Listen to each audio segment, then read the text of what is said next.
વાત કરીશું મહેસાણાથી। મહેસાણા જિલ્લામાં કડી તાલુકાના ધુમાસણમાં મુખ્યમંત્રી ભૂપેન્દ્રભાઈ પટેલ શિક્ષણ સમિતિ સંચાલિત જીવનસિંહજી જુવાનસિંહજી સોલંકી પ્રાથમિક શાળાનું લોકાર્પણ કરવામાં આવ્યું હતું।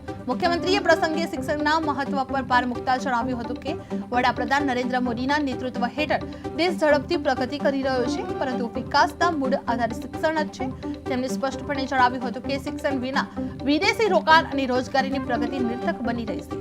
મુખ્યમંત્રીએ રાજ્ય સરકારની શિક્ષણલક્ષી યોજનાઓ વિશે વિગતો આપતા કહ્યું હતું કે દીકરીઓને પૂરતા શિક્ષણ અવસર મળે તે માટે સરકાર મક્કમ છે।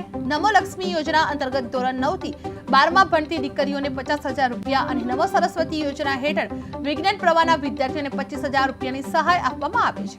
આ યોજનાઓના સકારાત્મક પરિણામે રૂપે શાળાની હાજરીમાં 73% વધારો નોંધાયો છે, જ્યારે 12મા ધોરણમાં દીકરીઓના પ્રવેશમાં 14% વધારો થયો છે। આ ધુમાસણના ગામના દાતાશ્રીઓના સહયોગથી બનેલી આ શાળાને મુખ્યમંત્રી સમરસતાનું ઉત્તમ ઉદાહરણ ગણાવતા વડાપ્રધાનના સૌનો સાથ, સૌનો વિકાસ, સૌનો વિશ્વાસ અને સૌનો પ્રયાસના મંત્રને દોહરાવ્યું છે। તેમણે એક પેડ માં કે નામ અભિયાન હેઠળ વૃક્ષારોપણ, વરસાદી પાણીના સંગ્રહ અને સ્વચ્છતા અભિયાનમાં સામેલ થવા ગ્રામજનોને પ્રેરણા આપવામાં આવી હતી।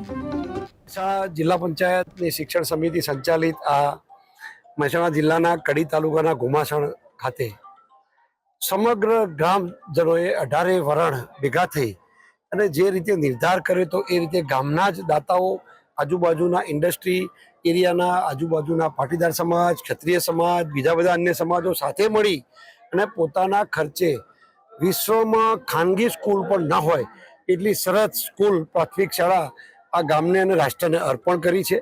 બાકી તો પ્રલોભનો જાત જાતની વાતો થયા જ કરવાની છે। ક્યાંક ને ક્યાંક આટલો મોટો આખું દેશમાં ક્યાંક આટલા બધા કામો ચાલતા હોય તો દરેક જણ એક જ સરખા સ્વભાવનું, એક જ સરખા વિચારનું મળવાનો છે। આપણું પોતાનું ઘર બનતું હોય તોય નથી મળતો તો, પણ આપણે બધા સાથે રહીએ તો એ લોકો સીધા થઈ જવાના છે।